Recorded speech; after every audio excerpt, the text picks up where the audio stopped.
ayan o. Tinan nyo naman. Napakasipag naman ito. Kayo.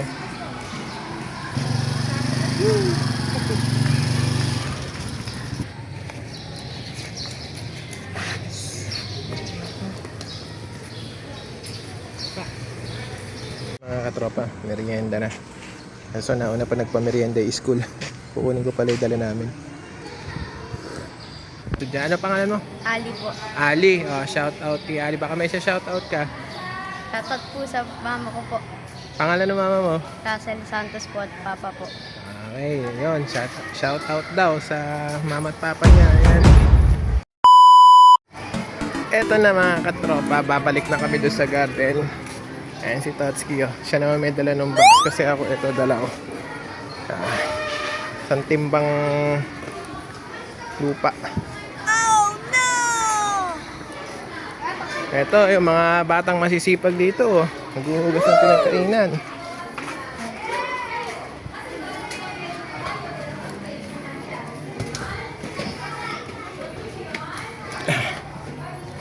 Medyo mabigat ito mga tropa. Tapos masikip kasi daan eh.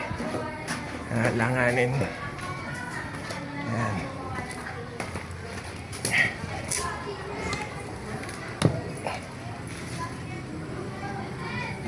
Oop.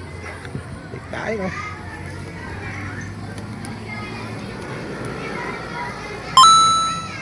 Madulas, madulas. Ingat.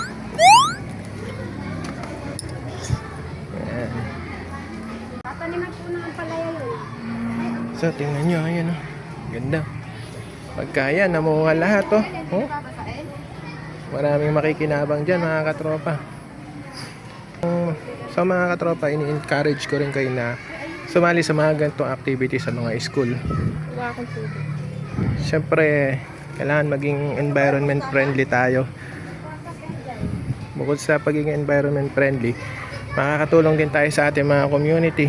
Siyempre sa sarili na rin natin makakatulong din tayo kasi yun nga, pwede tayong kumuha-kuha dito ng mga gulay kung kailangan din natin. Halimbawa dumating sa point na wala tayong may ulam, pwede tayong kumuha-kuha rin dito.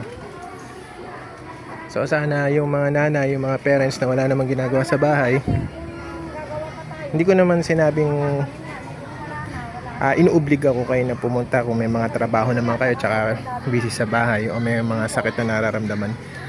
Okay lang naman na hindi kayo pumunta, naiintindihan naman natin yan. Kaso nga lang, yung mga hindi naman masyadong busy, pwede naman tayong pumunta dito para makatulong sa school.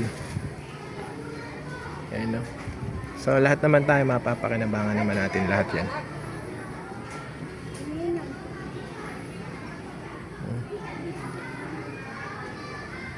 Plus mga health rin, yung mga pagkain na pwede natin anihin dito. Syempre mga gulay yan. Pag lagi tayo nakakakain ng gulay, lulusog ang buhay.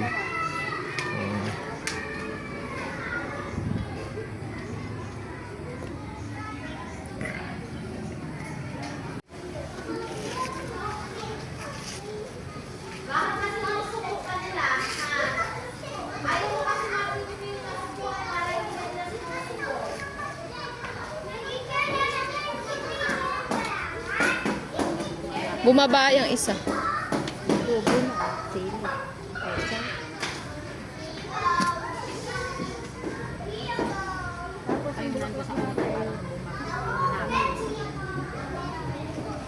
Di kasi pantay-pantay yung cut eh. Kaya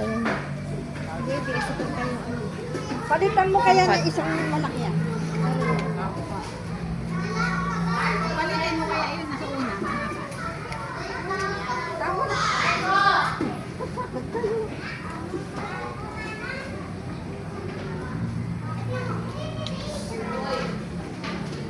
baba. Doon mo sa kabila isang.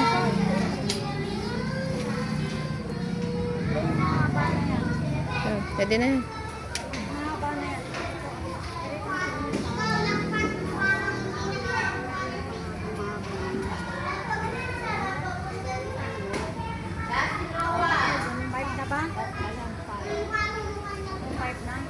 Hindi, baka naman naman yung alambre lang niya, ano, kaya lagi sila mag-5 yan. Ito, lagyan ng gano'n. Ito dapat 5. Ganyan na. Opo. Eh, nilagyan po ng space kasi po yung tubo. Pag tumubo po. Hindi po tutubo kasi pag masyadong dikit dun sa kasunod. Ayan, 5 na Kaya, yan. ayun, 5 na. Pag po tumubo yan, makikita nyo, 5 na. Kasi lalabas yung tubo eh. Eh, pag po dikit-dikit, hindi maaano yung tubo. Yan, 5 lang. Ayan, okay na. Ito na mga katropa. Oh. Mukha na bang number 5? Mukha na number 5. Bising-busy mga nanay sa pag-grow a garden. Ito na Oh. lang yung ano. Nag-grow a garden ng mga nanay. Oh. Ano, okay na po yun. Ayan. Ito, okay na po. Oh, may nagpi-picture din, no? Oy. Cut out. Shout out daw. Kanino?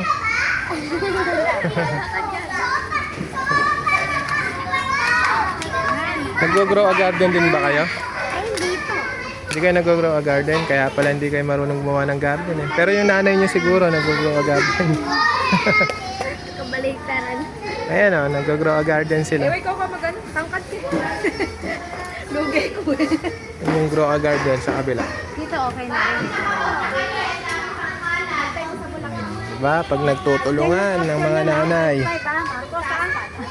Nagtutulungan ng mga nanay. Maganda nagagawa oh. Napaka-productive. Panalo na tayo. Panalo na ba? Kaya tayo sa kanila. Buti na lang, nagkaroon ng matangkad na nanay doon. Oh.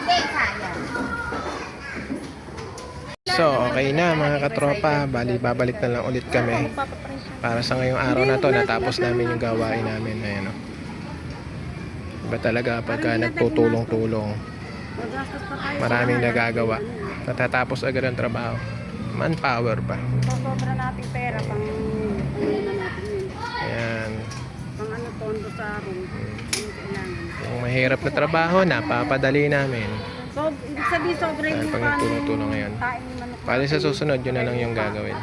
Balag. Bigay na natin sa ibang Para dun sa halaman sa ampalaya. kung kailangan pa nila. Dami, sobra eh. Tatlo pa yung sumobra natin. Di ba mayroon pa tayo? Yung takinuhan lo. So mga katropa, hanggang dito na lang yung vlog ko. Sana subaybayan nyo yung susunod na Tambay Chronicles. Pero sa ngayon, di tayo naging tambay. Naging productive naman tayo ngayon. So, nakaka-proud. Proud ako sa sarili ko ngayon. Wala nang magtatala. So mga katropa, hanggang sa muli. Sheesh!